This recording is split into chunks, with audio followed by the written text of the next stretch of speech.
discuss about distance time graph for uniform motion and non-uniform motion. आता या ग्राफचं काय महत्व आहे आणि असे वेगवेगळे ग्राफ आपल्या पुस्तकामध्ये दिलेले आहेत बरेच. हे ग्राफ आपल्याला आधी काढून बघायचे. आपल्याला ग्राफसाठी जागा पण दिली आणि ह्या ग्राफवरनं नेमकं युनिफॉर्म मोशन कशी असते आणि नॉन युनिफॉर्म मोशन कशी असते तर हे बघूया. आता आधी आपण पुस्तकातला ग्राफ ड्रॉ करूया.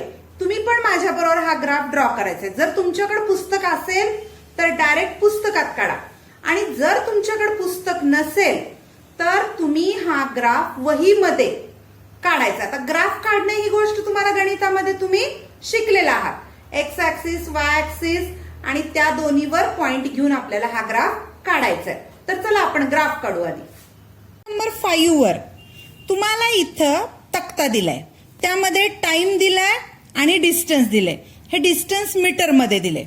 आता हे जे दोन ऍक्सिस आखलेत, एक्स ऍक्सिस वर टाइम लिमिट आहे 10, 20, 30, 40 या पद्धतीनं आणि वाय ऍक्सिस वर डिस्टन्स दिले ते मीटर मध्ये 20, 40, 60. आता लक्षात घ्या, वाय ऍक्सिस वर 10 सेंटीमीटर साठी 20 घेतलेत. याचा अर्थ 1 सेंटीमीटर साठी 20 घेतलेत. याचा अर्थ एका रेषेची किंमत 2 आहे आणि एक्स ऍक्सिस वर 1 सेंटीमीटर साठी 10 घेतलेत म्हणजे एका रेषेची किंमत 1 झाली.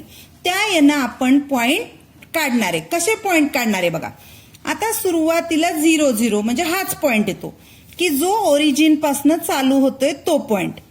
दुसरा की 10 आणि 15.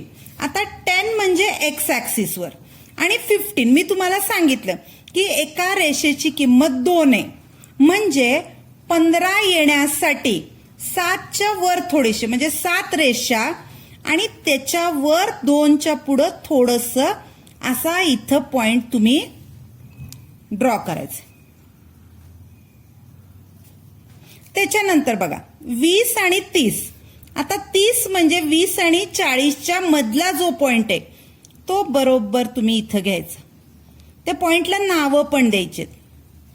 पुढचा पॉइंट आहे तो म्हणजे 30, 45 म्हणजे 30 पासून आता 45 कुठे येणार तर 40च्या वरच्या 2 रेषा फक्त या पद्धतीने. नंतर 40, 60 घ्यायला काही अवघड नाही तुम्हाला. 60 हा आपल्या पॉइंटवर आहे. 60 नंतर पुढचा जो पॉइंट आहे 50, 75. 75, 80 आणि 60च्या मधली जी रेषा आहे ती 70 झाली आणि 70च्या वर आपल्याला 2 अडीच रेषा घ्यायच्या. हा झाला 75. त्याच्यानंतर 60, 90. 90 म्हणजे 80 आणि 100च्या मधली जी रेषा आहे तर ती झाली 90. नंतर 70 आणि 105. 70, 105 म्हणजे 100च्या वर 2 रेषा घ्यायची. आता हा जो ग्राफ ड्रॉ केलाय तर हा ग्राफ स्ट्रेट पट्टीनं सगळा जोडायचा. प्रत्येक पॉइंट यामध्ये येणार आहेत. हा ग्राफ काढायचा. आता या ग्राफला प्रत्येक ठिकाणी पॉइंट द्या. म्हणजे इथं जे पॉइंट आहेत 10, 15 नंतर काय आहे 20, 30. तुम्ही असं प्रत्येक ग्राफला नाव द्यायचे. आता हा झाला ग्राफ. हा ग्राफ कशासाठी काढलाय आपण तर distance time graph for uniform motion. इथं वर तुम्हाला त्याचं प्रमाण लिहायचं म्हणजे एक्स ऍक्सिस 1 सेमी इक्वल टू 10 सेकंद आहे आणि Y axis 1 centimetre is equal to 20 metre. अशा पद्धतीनं आपला डिस्टन्स टाइम ग्राफ इथं काढून झालेला आहे. आता काय लक्षात ठेवायचं की जेव्हा युनिफॉर्म मोशनसाठी डिस्टन्स टाइम ग्राफ काढतो आपण तेव्हा तो स्ट्रेट लाईनच येतो. या ग्राफवर पान number 6 were use your brain पॉवरला तुम्हाला एक प्रश्न विचारलाय. प्रश्न काय विचारलाय बघा. In the distance time graph above what does the slope of straight line indicate. Slope म्हणजे काय असतो की चढ. आता हे पण तुम्हाला या वर्षी ग्राफ मध्ये होईल की चढ कसा काढायचा वगैरे.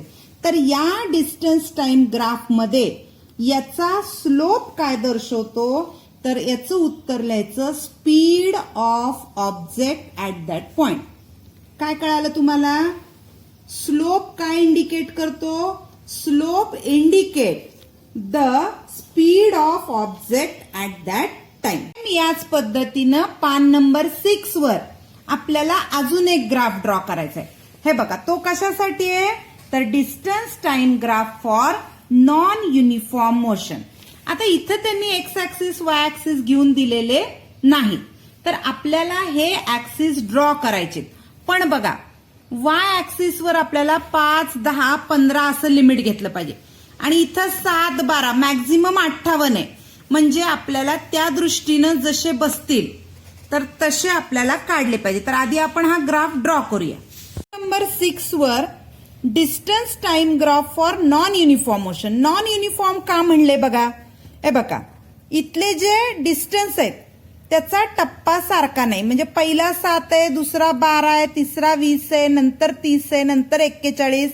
म्हणजे इक्वल टाइम इंटरवल मध्ये अनइक्वल डिस्टन्स कव्हर केले, म्हणून याला म्हणतात non uniform motion.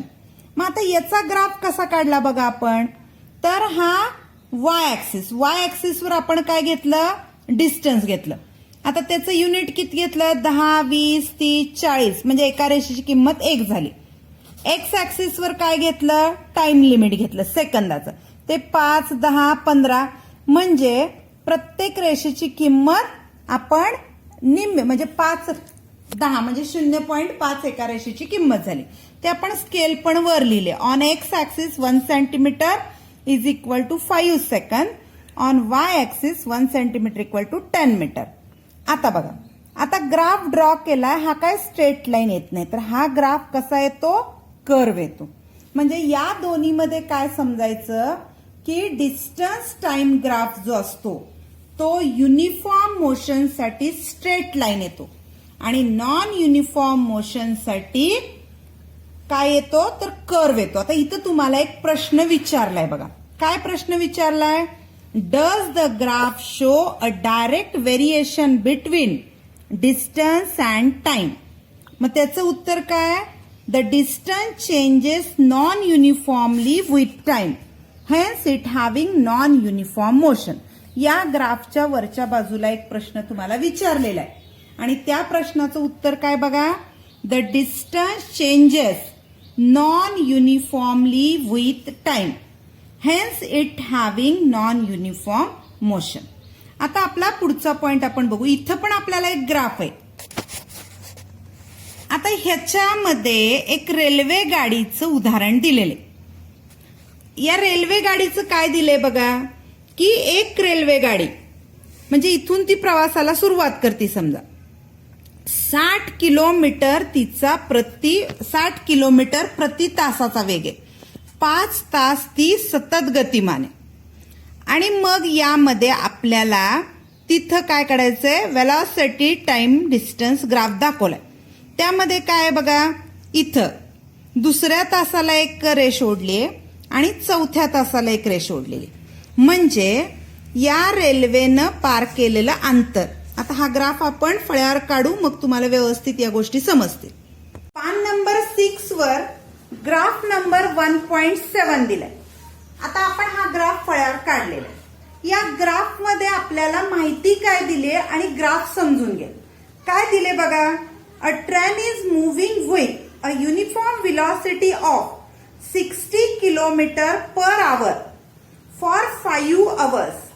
The velocity time graph for this uniform motion is shown in graph 1.7. आता ग्राफ मध्ये काय काय लक्षात घ्यायचे बघा. एक्स ऍक्सिस वर तुम्हाला टाइम इन आवर्स दाखवले, हो का, हा 5 तासाचा प्रवास रेल्वेनं केलेला आहे. वाय ऍक्सिस वर या रेल्वेचा वेग दिलाय, वेलॉसिटी किलोमीटर पर आवर. आता ही रेल्वे अजिबात स्पीड वाढवत नाही, अजिबात कमी करत नाही, ती 60 किलोमीटर पर तास म्हणजे एका तासाला ती 60 किलोमीटर प्रवास करते. मग आपण ही स्ट्रेट लाईन जी दाखवली तर ती तिचा युनिफॉर्म मोशन दाखवणारी ही स्ट्रेट लाईन काढली 60 वर. आता तुम्हाला हा ग्राफ लक्षात आला असेल. काय काय बघा की एक्स ऍक्सिस वर टाइम दाखवलाय, वाय ऍक्सिस वर तिचा वेग दाखवलाय आणि इथे 10-20 किती वेग असू दे पण गाडी आपला वेग अजिबात बदलत नाही म्हणून 60च्या इथं आपण एक स्ट्रेट लाईन काढली. आता फर्स्ट क्वेश्चन काय आहे बघा. With the help of graph how will you determine distance covered by the train between 2 and 4 hours. इथं बघा 2 आवरला आणि 4 आवरला आपण लाल लाईननं डॉट केले आणि तुम्हाला विचारलंय डिस्टन्स कव्हर्ड किती. मग आता इथं कसं काढता येईल बघा. तुम्हाला फॉर्म्युला माहिती आहे. डिस्टन्स इज इक्वल टू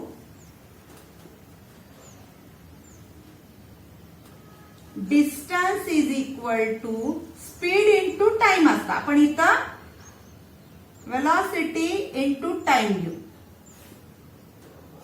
आता जो प्रश्न विचारलाय त्याचं आपण कॅल्क्युलेशन कसं करायचं बघा. आपल्याकडे फॉर्म्युला काय आहे.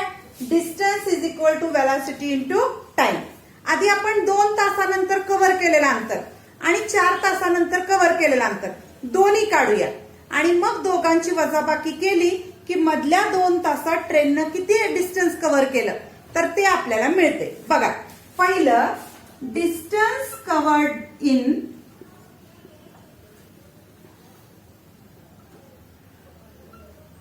hours.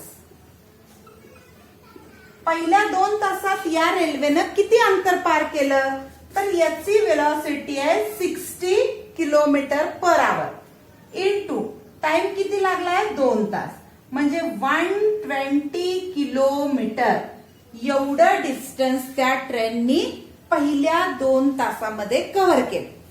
आता पुढच्या 2 तासामध्ये म्हणजे दुसरा पॉइंट डिस्टन्स कव्हर्ड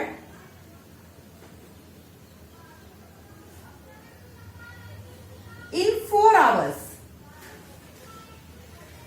4 तासात त्या रेल्वेनं अंतर किती पार केलं तर सूत्र तेच आहे वेलॉसिटी इंटू टाइम. आता स्पीड सेम होता म्हणजे वेलॉसिटी सेम होती इंटू 4 hours म्हणजे हा गुणाकार किती आला 240 किलोमीटर. म्हणजे 4 तासानंतर रेल्वेनं अंतर पार केलंय 240 किलोमीटर. 2 तासात रेल्वेनं अंतर केले 120. पण आपल्याला प्रश्न काय विचारलाय की 2 ते 4 एवढ्या कालावधीमध्ये रेल्वेनं अंतर किती पार केलं. देअरफॉर डिस्टन्स कव्हर्ड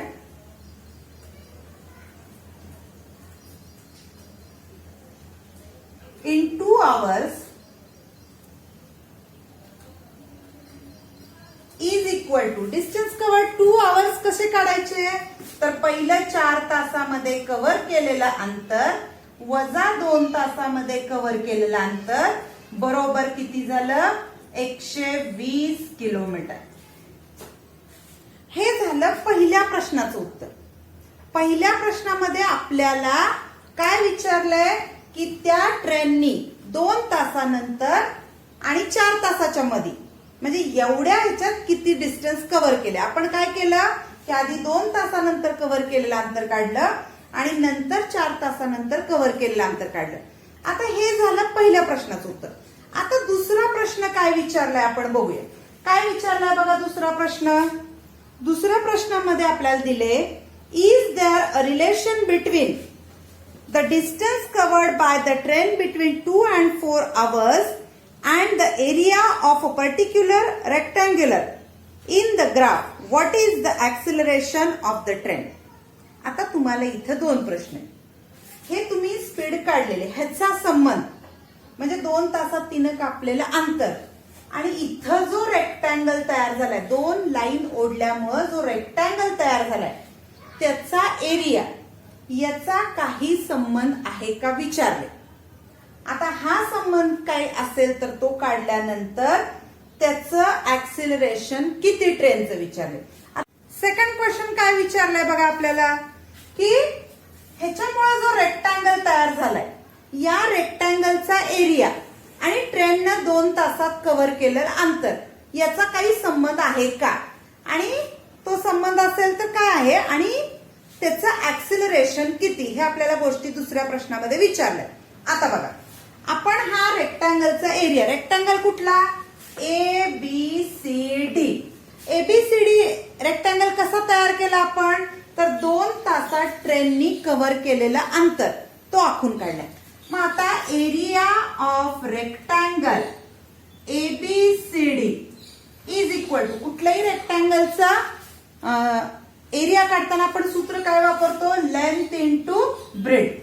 आता याची लेंथ म्हणजे किती झाली, AC, मल्टिप्लाय बाय ब्रेड म्हणजे किती झाली, CD, which is equal to 60 multiply by 2, 120 kilometre.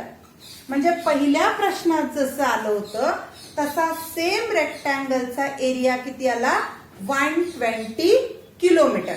म्हणजे हा एरिया आणि रेल्वेनं कापलेलं अंतर हे दोन्ही काय झालं, सेम झालं. आता इथं तुम्हाला अजून एक प्रश्न विचारलाय, व्हॉट इज द ऍक्सिलरेशन. आता बघा, ऍक्सिलरेशन म्हणजे काय, rate of change of velocity with respect to time. आणि इथं जी मोशन आहे ती युनिफॉर्म मोशन आहे. युनिफॉर्म मोशन म्हणजे प्रत्येक वेळी व्हेलॉसिटीतला चेंज काय आहे, तर सेम चेंज. म्हणून इथं ऍक्सिलरेशन किती येईल, आता समजा या भागातलं, इथं जर 60 आहे, इथं पण काय राहणार, 60 राहणार. म्हणजे व्हेलॉसिटी ह्याची सेम राहणार, म्हणून ऍक्सिलरेशन याचं 0 येणार. युनिफॉर्म व्हेलॉसिटीसाठी ऍक्सिलरेशन 0 आहे. ठीक आहे. आता अजून एक ग्राफ बघायचा, तो ग्राफ आपण पुढच्या व्हिडिओमध्ये बघूया. तोपर्यंत सर्वांना धन्यवाद.